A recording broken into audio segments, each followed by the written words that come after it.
नमस्कार दोस्तों। तो दोस्तों आज के टाइम में यानी कि अगर अपने 2025 की बात करें तो जो व्यक्ति एक अकाउंटेंट बनना चाहता है, जो एक प्रोफेशनली और एक परफेक्ट अकाउंटेंट बनना चाहता है, तो उसकी ख्वाहिश यही रहती है भी मैं बिल्कुल लेटेस्ट अकाउंटिंग सॉफ्टवेयर को सीखूं। बात करें चाहे अपने टेली सॉफ्टवेयर की, बीजी सॉफ्टवेयर की, या जो भी मार्केट में अकाउंटिंग सॉफ्टवेयर अवेलेबल है उन अकाउंटिंग सॉफ्टवेयर की, तो हर एक व्यक्ति की ख्वाहिश यही होती है भी जो बिल्कुल लेटेस्ट यानी कि 2025 में जो अकाउंटिंग सॉफ्टवेयर चल रहा है उसके साथ मैं प्रैक्टिस करूँ। हालांकि अगर अपने बात करें टेली सॉफ्टवेयर की, तो टेली सॉफ्टवेयर अगर आप ऑनलाइन पोर्टल पे जाके देखोगे टेली सॉफ्टवेयर की ऑफिशियल वेबसाइट पे, तो वहाँ पर इसका जो रिलीज आपको 5.1 नज़र आ रहा है।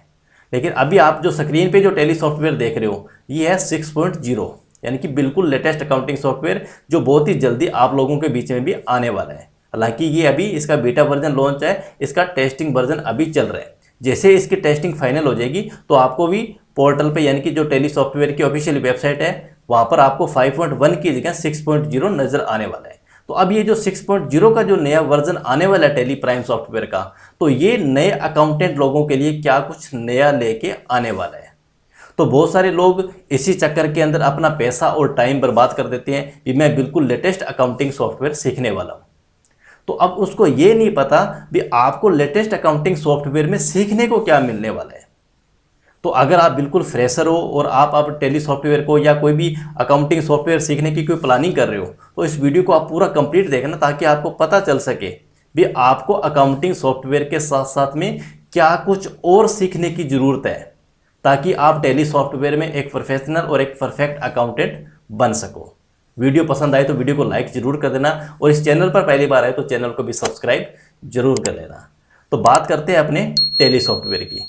तो दोस्तों सबसे पहले आपको मैं बता दूं, टेली सॉफ्टवेयर हर टाइम के अंदर अपना एक नया रिलीज लॉन्च करते रहता है। ठीक है, जैसे अभी 5.1 आप लोगों को पोर्टल पर नजर आ रहा है, लेकिन 6.0 की उन्होंने तैयारी कर दी है, टेस्टिंग वर्जन चल रहा है। जो स्क्रीन पर आप लोग देख रहे हो जिसकी स्क्रीन, वो भी 6.0 आपको मैं दिखा भी देता हूँ। यहाँ पे हेल्प में अगर आप जाओगे, अबाउट में आप जाओगे, तो यहाँ पर भी आपको दिखेगा ये 6.0, यानी कि ये बीटा वर्जन है, लेटेस्ट वर्जन है जो कि अभी प्रॉपर टेस्टिंग पे चल रहा है। ठीक है ना, ये कुछ एक अकाउंटेंट लोगों के पास इसका जो सेटअप है वो पहुंचा हुआ है, ताकि हम इसको प्रॉपर अच्छी तरीके से इसकी टेस्टिंग कर लें। इसके अंदर जो भी नया अपडेट आया है, जो नए फंक्शन, जो नए फीचर्स इसके अंदर अपडेट हुए, उसके बारे में अपने अच्छी तरीके से इसको चेक कर सके। जैसे फाइनल हो जाएगा आपको 5.1 की जगह 6.0 भी नजर आने लग जाएगा। लेकिन अब मान लीजिए 6.0 आने वाला है, उसके बाद में 6.1 भी आएगा, 6.2 भी आ सकता है, 6.5 भी आएगा, 7 भी आएगा, 7.2 भी आएगा। तो सॉफ्टवेयर आपको हर आने वाले टाइम के अंदर 2 महीने बाद में, 3 महीने बाद में अपडेट नया कुछ ना कुछ इसका वर्जन देखने को मिलेगा। लेकिन जो फ्रेशर अकाउंटेंट है वो उसके दिमाग में क्या रहता है भी मैं बिल्कुल लेटेस्ट अकाउंटिंग सॉफ्टवेयर सीखूंगा, लेकिन वो इस चीज़ को भूल जाता है भी मेरे को टेली सॉफ्टवेयर को सीखने से पहले क्या कुछ और सीखने की ज़रूरत है, जिससे कि मैं टेली सॉफ्टवेयर पे अकाउंटिंग का काम कर सकूं। तो इम्पोर्टेंट बात यही होती है भी अगर आप टेली सॉफ्टवेयर, बीजी सॉफ्टवेयर, कोई भी अकाउंटिंग सॉफ्टवेयर की अगर आप सीखने की प्लानिंग अगर आप कर रहे हो, तो उससे पहले आपको जो ज़रूरी नॉलेज है, यानी कि जो मस्ट इम्पोर्टेंट आपको जो नॉलेज होना ज़रूरी है एज ए अकाउंटेंट के नाते, वो होता है भी आपको प्रॉपर जर्नल एंट्रीज़ का नॉलेज होना। अगर आपको प्रॉपर जर्नल एंट्रीज़ का नॉलेज नहीं है तो अकाउंटिंग सॉफ्टवेयर आपके सामने चाहे 6.0 हो, चाहे वो 5.1 हो, चाहे वो 6.7 हो, चाहे वो 10 हो, कोई भी अकाउंटिंग सॉफ्टवेयर हो, मैं बात नहीं कर रहा टेली सॉफ्टवेयर की, कोई भी अकाउंटिंग सॉफ्टवेयर हो, वो अकाउंटिंग सॉफ्टवेयर आपके लिए अधूरा ही रहेगा। क्योंकि आप लेटेस्ट के चक्कर में अपना टाइम और पैसा बर्बाद जरूर कर दोगे, लेकिन जो चीज़ आपको इंपॉर्टेंट सीखने वाली है वो लोग आप सीखते ही नहीं हो। ठीक है ना, तो इसीलिए हम बात करते हैं भी आपको टेली या बीजी कोई भी अकाउंटिंग सॉफ्टवेयर आपको नौकरी जॉब नहीं दिलवा सकता। आपको उससे पहले जो सॉफ्टवेयर में सीखने वाली जो चीज़ें होती है वो आप लोगों को सीखनी बहुत ज़रूरी होती है। अपनी बात ये भी करेंगे भी 6.0 के अंदर क्या कुछ नया अपडेट आप लोगों को सीखने को मिलेगा, लेकिन वो उन्हीं लोगों के लिए ज़रूरत है जो लोग ऑलरेडी पिछले 5 साल या 7 सालों से ऑलरेडी टेली सॉफ्टवेयर में किसी कंपनी में जॉब कर रहे हैं, जिनको प्रैक्टिकली नॉलेज है। उन लोगों के लिए तो 6.0 काम का है। अगर आप बिल्कुल नए हो तो आपके सामने तो 5.1 भी वैसा ही रहेगा और 6.0 भी वैसा ही रहेगा। ठीक है ना, तो सबसे पहले आपको इंपॉर्टेंट होती है जर्नल एंट्रीज बनाना। और जर्नल एंट्रीज बनाने का मतलब क्या बन गया भी आपको प्रॉपर डेबिट एंड क्रेडिट के जो गोल्डन रूल्स है उसके बारे में नॉलेज होना। अगर आप डेबिट और क्रेडिट को अगर आप नहीं पहचान सकते ना, तो टैली सॉफ्टवेयर आपका कोई भी काम का नहीं है, चाहे वो रिलीज कितना भी लेटेस्ट क्यों ना हो। ठीक है, अब उसके बाद अपने बात करते हैं डेबिट और क्रेडिट। ठीक है ना, डेबिट और क्रेडिट के हालांकि इसके ऊपर हमने ऑलरेडी वीडियो बहुत सारे बना रखे हैं भी। आपके जो अकाउंटिंग के जो गोल्डन रूल है डेबिट और क्रेडिट के बारे में, आप भी जो भी आपके सामने वाउचर है उसके अंदर आपको कौन से लेजर को डेबिट करना है, कौन से लेजर को क्रेडिट करना है, हमारे चैनल पर वो वीडियो भी आप लोगों को मिल जाएगी। ठीक है ना, अगर आप सर्च करोगे प्लेलिस्ट में जाके देखोगे तो भी आप लोगों को मिल जाएगी। इंपॉर्टेंट, आपको टैली सॉफ्टवेयर सीखने से पहले अकाउंटिंग सीखना मस्ट है। ठीक है, क्योंकि अगर आपने टैली सॉफ्टवेयर की बात करें तो टैली सॉफ्टवेयर के अंदर आप जैसे मान लीजिए वाउचर पे जाके आप एंट्रियां करना सीख लेते हो किसी नोट्स के थ्रू, किसी बुक्स के थ्रू, तो आप एंट्रियां करना तो यहाँ पर जरूर सीख लोगे, लेकिन कौन सी एंट्री का हमारी बुक्स ऑफ अकाउंट्स के ऊपर क्या इफेक्ट पड़ता है वो आप लोगों को पता नहीं चल पाएगा। आप बहुत सारे लोग यही कहेंगे कि हमारे पास में तो नोट्स है, हमारे पास में बुक्स है, हम बुक्स को देख के परचेज वाउचर की भी एंट्री कर लेते हैं, सेल वाउचर की भी एंट्री कर लेते हैं, पेमेंट भी कर लेते हैं, रिसिप्ट भी कर लेते हैं, जर्नल कॉन्ट्रा सब कुछ कर लेते हैं, क्रेडिट नोट डेबिट नोट की एंट्रीज तो आप कर लोगे, बुक्स को देख के नोट्स को देख के 100% कर लोगे, इसमें कोई शक नहीं है। लेकिन उस एंट्री करने के बाद में जो आपकी बुक्स ऑफ अकाउंट्स के ऊपर जो इफेक्ट पड़ना है, वो क्या इफेक्ट पड़ना है वो लोग आप लोगों को नहीं पता चलेगा। उसके बाद में जो आपके टैक्सेशन कंप्लायंस है, जैसे भी आपकी अभी आप मान लीजिए आपने कोई परचेज एंट्री करी है, सेल एंट्री करी है, उसके अगेंस्ट के अंदर आपने कोई क्रेडिट नोट या कोई डेबिट नोट इशू किया है, या क्रेडिट नोट डेबिट नोट आप लोगों को रिसीव हुआ है, तो आपने जो एंट्री करी है उसका आपकी जीएसटी की रिपोर्ट्स के ऊपर क्या इफेक्ट पड़ने वाला है। भी आपका आईटीसी इंक्रीज होगा, डिक्रीज होगा, बढ़ेगा, आपकी टैक्स की लायबिलिटी बढ़ने वाली है या घटने वाली है, तो वो लोग आप लोग नहीं सीख पाओगे। आप केवल सॉफ्टवेयर के भरोसे बैठे हो। तो इसीलिए हर एक जो अकाउंटेंट है, आपने यूट्यूब पे बहुत सारी वीडियो भी देखे होंगे, तो जो एक परफेक्ट अकाउंटेंट होगा ना वो यही बात बोलेगा भी आप भैया केवल टेलीबीजी को अकाउंटिंग सॉफ्टवेयर के भरोसे मत रहिए। आपको टेलीबीजी अगर आपको सीखना है तो उससे पहले आपको प्रॉपर अकाउंट्स का नॉलेज होना बहुत ज़रूरी है, क्योंकि टेली सॉफ्टवेयर का काम ही अकाउंट्स को मेंटेन करना है। तो अकाउंटिंग आप लोगों को अच्छी तरीके से आनी चाहिए भी। हमने जो भी जर्नल एंट्री हमने पास करी है सॉफ्टवेयर के अंदर, उसका इफेक्ट हमारी बुक्स ऑफ अकाउंट्स के ऊपर क्या पड़ने वाला है। क्या हमारी लायबिलिटी घटेगी, हमारा कोई एसेट बढ़ेगा, या एसेट घटेगी लायबिलिटी बढ़ेगी, क्या इफेक्ट पड़ेगा। एक्सपेंसेस में हमारा जीपी बढ़ने वाला है, जीपी घटने वाला है, नेट प्रॉफिट हमारा घटने वाला है, या इस एंट्री से हमारा नेट प्रॉफिट बढ़ेगा या घटेगा।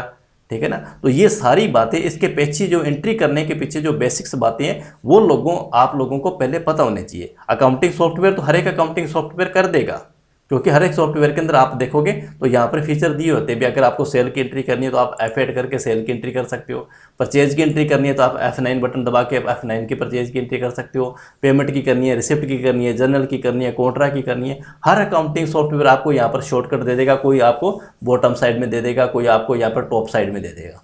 ठीक है, एंट्रीज आप कर लोगे, कोई दिक्कत नहीं है, लेकिन उससे पहले आपको इंपॉर्टेंट क्या है, अकाउंटिंग सीखना, जर्नल एंट्रीज बनाना, डेबिट क्रेडिट का नॉलेज होना, जो एंट्रीज आप कर रहे हो उसका आपके बुक्स ऑफ अकाउंट्स के ऊपर क्या इफेक्ट पड़ेगा, आपके टैक्सेशन कंप्लायंस जैसे जीएसटी है, टीडीएस है, टीसीएस है, इनकम टैक्स है, इनके ऊपर आपका क्या इफेक्ट पड़ेगा। अगर इन बातों का अगर आपने ऑलरेडी नॉलेज आपने सीख रखा है तो आपका जो टेली सॉफ्टवेयर के जो रिलीज लेटेस्ट चल रहे हैं वो आप लोगों के काम के है। अगर आप लोगों को ये बातें नहीं पता है भी अकाउंट्स है क्या चीज़, डेबिट क्रेडिट होता क्या है। डेबिट क्रेडिट आप कहोगे हम जर्नल एंट्री में जाते हैं भी, हमने कोई जर्नल एंट्री कर ली तो हमारे सामने यहाँ पे डेबिट क्रेडिट लिखा आता है। ये डेबिट क्रेडिट एक अलग चीज़ है, और डेबिट क्रेडिट होता क्या चीज़ है वो एक अलग मैटर करता है। ठीक है ना, तो इसीलिए हम बार बार आप लोगों को ये बात बोलते हैं भी आपको सॉफ्टवेयर सीखने से पहले आपको अकाउंटिंग के जो रूल्स हैं, जिसको अपने क्या बोलते हैं, गोल्डन रूल्स के बारे में आपको अच्छी तरीके से सीखना पड़ेगा भी। जो भी वाउचर आपके सामने है उसके अंदर अपने किस लेजर को तो डेबिट करना है, किस लेजर को क्रेडिट करना है, ये बात आपको पहले इंपॉर्टेंट पता है। दूसरी बात, ये डेबिट और क्रेडिट को सिलेक्ट करने के बाद में, इसकी जर्नल एंट्री करने के बाद में, इसके लेजर क्रिएट करने के बाद में आपको ये भी पता होना चाहिए भी हमारी बुक्स ऑफ अकाउंट्स के ऊपर इफेक्ट क्या पड़ने वाला है। ये बहुत ज़्यादा इम्पोर्टेंट है।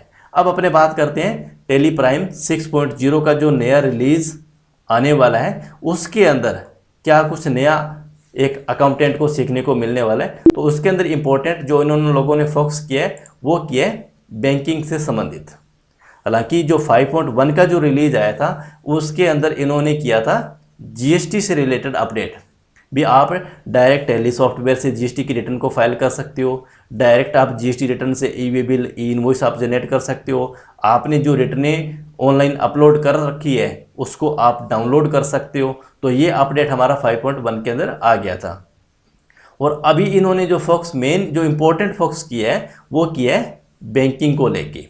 भी जो बिजनेसमैन है, जाहिर सी बात है उनकी जो बैंकिंग ट्रांजैक्शन ज़्यादा रहती है, क्योंकि आज के टाइम में हर एक कस्टमर है वो भी हमें ऑनलाइन पेमेंट करके जाता है, और हमारे जो सप्लायर है उनको भी हमारी कंपनी ऑनलाइन ही पेमेंट करती है। तो आपका जो एक्चुअल में बैंक बैलेंस है वो बैंक बैलेंस प्लस आपकी बुक्स ऑफ अकाउंट्स का बैंक बैलेंस वो साथ के साथ में मैच होता रहे, ताकि आपका डाटा मिसमैच ना हो बैंकिंग से रिलेटेड। ठीक है, ये सबसे मेन इंपॉर्टेंट फोकस इन लोगों ने इसी के ऊपर किया हुआ है। और उसके बाद अगर अपन बात करें टैली कैपिटल की, भी अब टैली कैपिटल के अंदर भी उन्होंने कुछ नया अपडेट किया हुआ है। भी आप अपना जो सिविल का है स्कोर है वो चेक कर सकते हो। ठीक है ना, उसके बाद के अंदर आप अपने जो लोन अगर आप लेना चाहते हो, एक लिमिटेड कंपनी जिनके साथ इन्होंने टाई अप किया हुआ है उनसे अगर आप लोन लेना चाहते हो तो आप लोन लेने की जो आपकी एप्लीकेबिलिटी है वो भी आप यहाँ से चेक कर सकते हो। भी जो आपकी एलिजिबिलिटी है वो आप चेक कर सकते हो यहाँ पर, भी हमें लोन मिल सकता है तो कितना मिल सकता है वो टैली सॉफ्टवेयर ही आपको जनरेट करके बता देगा। अभी तक क्या होता था, भी कंपनी वाले हमारे से डाटा लेते थे, आधार कार्ड, पैन कार्ड वगैरह, वो कंपनी हमारे से सिविल चेक करती थी, और वो सिविल चेक करने के बाद हमें ये इन्फॉर्मेशन देती थी भी आपका लोन हम मैक्सिमम इतना देख सकते हैं।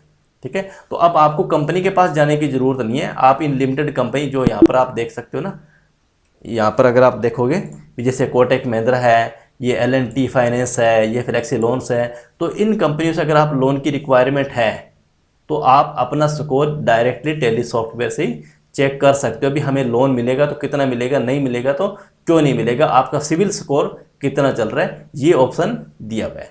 लेकिन अब ये जो स्कोर के अपने बात करें लेटेस्ट वर्जन की, जैसे अभी हमने पहले डिस्कस किया था, भी ये आपके तभी काम का है अगर आपको अकाउंट्स के बारे में 5-7 सालों का एक्सपीरियंस है, तब तो आप इन बातों को अच्छी तरीके से समझ पाओगे। अदरवाइज आपको ये ही नहीं पता भी बैंक की हमें ट्रांजैक्शन किस तरीके से करनी होती है, तो आपकी ये जो बैंक स्टेटमेंट का जो नया ऑप्शन दिया है, भी आप बैंक डायरेक्ट अपने यूज़र आईडी पासवर्ड से, ठीक है ना, आप अपना स्टेटमेंट डाउनलोड कर सकते हो, आपके स्टेटमेंट का बैंक बैलेंस आप चेक कर सकते हो। तो ये नए अकाउंटेंट लोगों के लिए कोई काम का नहीं है। नए अकाउंटेंट लोगों को, जैसे अभी हमने डिस्कस किया था, भी आपको गोल्डन रूल, जर्नल एंट्रीज के बारे में, और उसके बाद में जर्नल एंट्री सीखने के बारे में, सॉफ्टवेयर के अंदर अपने को जर्नल एंट्री किस तरीके से पास करनी है, किस तरीके से हमें सॉफ्टवेयर के अंदर रिपोर्ट्स चेक करनी होती है, ये अगर आपने अच्छी तरीके से सीख लिया, वो भी प्रैक्टिकल तरीके से, तब आने वाले जो हर अकाउंटिंग सॉफ्टवेयर के जो नए नए रिलीज है वो आप लोगों के काम के रहने वाले हैं। अगर आप बिल्कुल फ्रेशर हो तो आप इस बात पे बिल्कुल भी फोकस मत रखिएगा भी हमें लेटेस्ट वर्जन के अंदर नया क्या कुछ सीखने को मिलने वाला है, तो आप इसके ऊपर बिल्कुल भी ध्यान मत दीजिए। आप दीजिए केवल जर्नल एंट्रीज के बारे में, और अकाउंटिंग सॉफ्टवेयर के अंदर वाउचर एंट्री हमें किस तरीके से करनी होती है, सॉफ्टवेयर के अंदर कॉन्फ़िगरेशन किस तरीके से करनी होती है, जीएसटी की, टीडीएस की, टीसीएस की, इनकम टैक्स के बारे में, जीएसटी की टैक्स की कैलकुलेशन के बारे में, इनके ऊपर आप प्रॉपर फोकस कीजिए। इन बातों को आप पहले अच्छी तरीके से सीख लीजिएगा, तभी आपके लेटेस्ट सॉफ्टवेयर काम के आने वाले हैं। आई होप कि आप इस वीडियो से, अगर आप एक नए अकाउंटेंट हो जो आपने अभी जर्नी स्टार्ट करनी है अकाउंटेंट की, तो आप अच्छी तरीके से समझ गए होंगे कि हमें अकाउंटिंग सॉफ्टवेयर सीखने से पहले क्या कुछ सीखने की और ज़रूरत है। वीडियो अगर आप लोगों को पसंद आई है तो वीडियो को लाइक ज़रूर कर देना, और चैनल पर पहली बार आए तो चैनल को सब्सक्राइब आप जरूर कर देना, और वीडियो को ज़्यादा से ज़्यादा शेयर भी जरूर कर देना।